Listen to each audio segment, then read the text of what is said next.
നമസ്കാരം. നമുക്കിടയിലെ മാലാഖമാരായ നഴ്സുമാരെ അവകാശങ്ങൾക്കായി തെരുവിൽ ഇറക്കി വിടണം.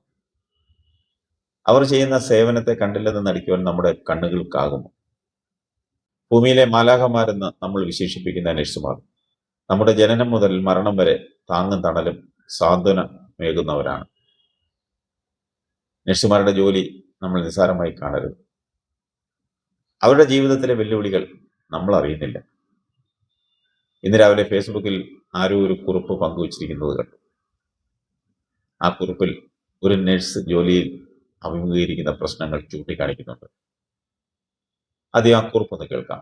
കൃത്യനിർവഹണത്തിൽ ഉണ്ടാകുന്ന ശാരീരിക ക്ഷീണം, 12 മണിക്കൂർ നീളുന്ന ഡ്യൂട്ടി സമയം, ഒന്നിരിക്കാൻ പോലും സമയം ലഭിക്കില്ല, കാലുകൾക്ക് നീരും നടുവിന് വേദനയും, എന്നിട്ടും മുഖത്ത് പുഞ്ചിരി വേണം, മാനസിക ഭാരം. ഒരു രോഗി ജീവൻ തിരിച്ചു പിടിച്ചു, മറ്റൊരു രോഗിക്ക് ജീവൻ നഷ്ടപ്പെട്ടു. രണ്ടും ഒരേ സമയത്ത്. മനസ്സ് എവിടെ നിർത്തണമെന്ന് അറിയാത്ത അവസ്ഥ. അറപ്പ് മറച്ചുവെച്ച് മൂത്രം മാറ്റുന്നു, മലം മാറ്റുന്നു, രക്തം തുടയ്ക്കുന്നു. വാസനയും മറപ്പും ഉള്ളിലടക്കി മുഖത്ത് ഒരിക്കലും കാണിക്കാതെ. രോഗിയുടെ വേദന നഴ്സിന്റെ മേൽ ചീത്തയായി വീഴും. നിനക്ക് ഒന്നും അറിയില്ല എന്ന് കേൾക്കുമ്പോൾ ഹൃദയം മുറിയും. ഒരു രോഗിക്ക് എന്തെങ്കിലും സംഭവിച്ചാൽ ആദ്യ കുറ്റം നഴ്സിനാണ്. ഭയം, സമ്മർദ്ദം, നിലവിളി. ഒറ്റയ്ക്ക് അതെല്ലാം സഹിക്കണം. ഒരു ജീവൻ രക്ഷിച്ചാലും ആരും നന്ദി പറയില്ല. CPR കൊടുത്ത് കൈ നീര് വെച്ചാലും ഇൻചാർജ് പോലും പറയും ഞാൻ അറിഞ്ഞിട്ടില്ല. ഒരു ചെറിയ പിഴവ് സംഭവിച്ചാൽ എല്ലാവരും കുറ്റപ്പെടുത്തും. കുടുംബജീവിതം നഷ്ടപ്പെടൽ, പെരുന്നാൾ, വിവാഹം, കുട്ടിയുടെ പിറന്നാൾ എല്ലാം സേവന പട്ടികയിൽ തോറ്റുപോകും. കുടുംബം ചോദിക്കും, നീ എന്നും ആശുപത്രിയിലല്ലേ? രോഗിയെ സ്വന്തം ആളെ പോലെ സ്നേഹിക്കും. അവൻ മരിക്കുമ്പോൾ നഴ്സിന്റെ ഉള്ളിൽ ഒരു ബന്ധു പോയ പോലെ തോന്നും. പക്ഷെ കരയാൻ അവകാശമില്ല. ജോലി സുരക്ഷയുടെ ഭയം.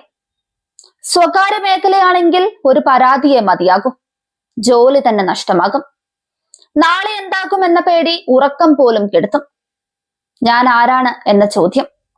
എല്ലാവർക്കും വേണ്ടി ഓടുന്ന നഴ്സ്. സ്വന്തം വേദന പറയാൻ ആരുമില്ല. രാത്രിയിൽ വീട്ടിലെത്തുമ്പോൾ നിശബ്ദമായി കരയും. മിനിമം വേതനം ആവശ്യപ്പെടുന്നത് അമിതമല്ല, അത് യുക്തിസഹമായ ആവശ്യം.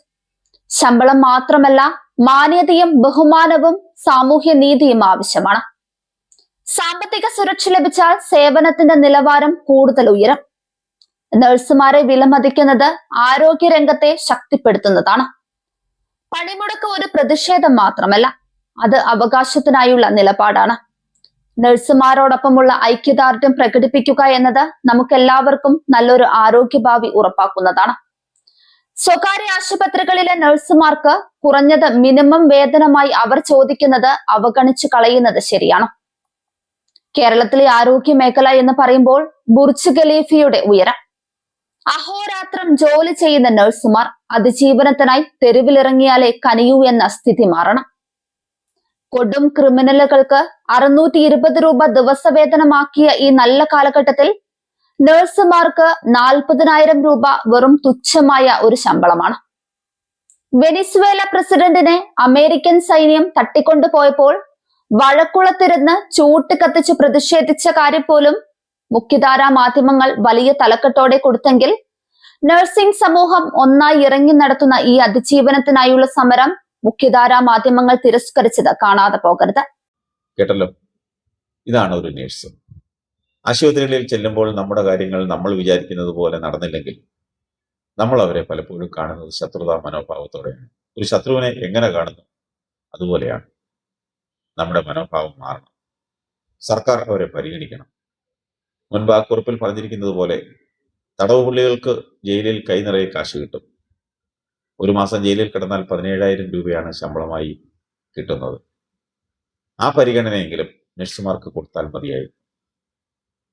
ഇന്നും പല സ്വകാര്യ ആശുപത്രികളിലും 10,000 രൂപ മുതൽ മാത്രമാണ് നഴ്സുമാർക്ക് ശമ്പളം കൊടുക്കുന്നത്. ഗതികേട് കൊണ്ട് ആ പൈസയ്ക്കും അവർ ജോലി ചെയ്യുന്നു. ഇപ്പോൾ ഒട്ടുമിക്ക ആശുപത്രികളിലും നഴ്സിംഗ് സ്കൂളുകളും നഴ്സിംഗ് കോളേജുകളും ഒക്കെ ഉണ്ടായതുകൊണ്ട് പുറത്തുനിന്ന് നഴ്സുമാരെ എടുക്കേണ്ട ആവശ്യം വരുന്നില്ല. അഥവാ ആരുടെയെങ്കിലും ശുപാർശയിൽ ഒഴിവാക്കാനാകാത്ത സാഹചര്യത്തിൽ എങ്ങാനും ആരെയെങ്കിലും ജോലിക്കെടുത്താൽ ഇതാണ് ശമ്പളം. ഈ അവസ്ഥ മാറണം.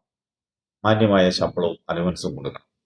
ചെയ്യുന്ന ജോലിക്ക് അനുസരിച്ചുള്ള കൂലി കൊടുക്കണം.